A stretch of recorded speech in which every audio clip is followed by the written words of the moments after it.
Hindi na umabot pa ng buhay sa ospital ang driver ng isang motorsiklo na nasangkot sa road accident sa Coronadal. Kinilala ni Coronadal PNP Traffic Section Investigator Police Master Sergeant Feli Basco ng biktima na si alias Wilfred, 26 anyos, binata, nakatira sa Barangay Katanggawan, General San Jose City. Ayon pa kay Basco na wala na kontrol sa binaneho nitong motor ang biktima, dahilan para pumihit sa kaliwang bahagi ng daan sa Barangay Santa Cruz.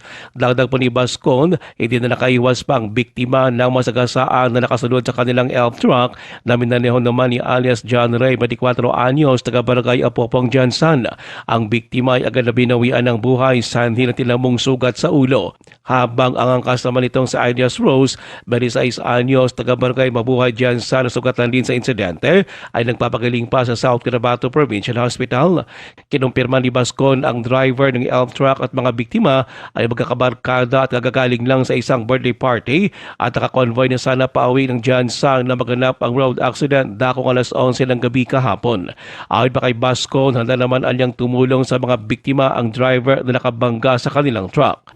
Hindi man naton mahambal nga nakainom pero may nakuha kami nga si TV dito sa area. Kita naton dito nga medyo may kadasigo ng ila talagan kay nagka-convoy sila. Si Coronadal PNP Traffic Section Investigator Police Master Sergeant Feli Bascon. Ruel Usano, NDBC, Bida Balita.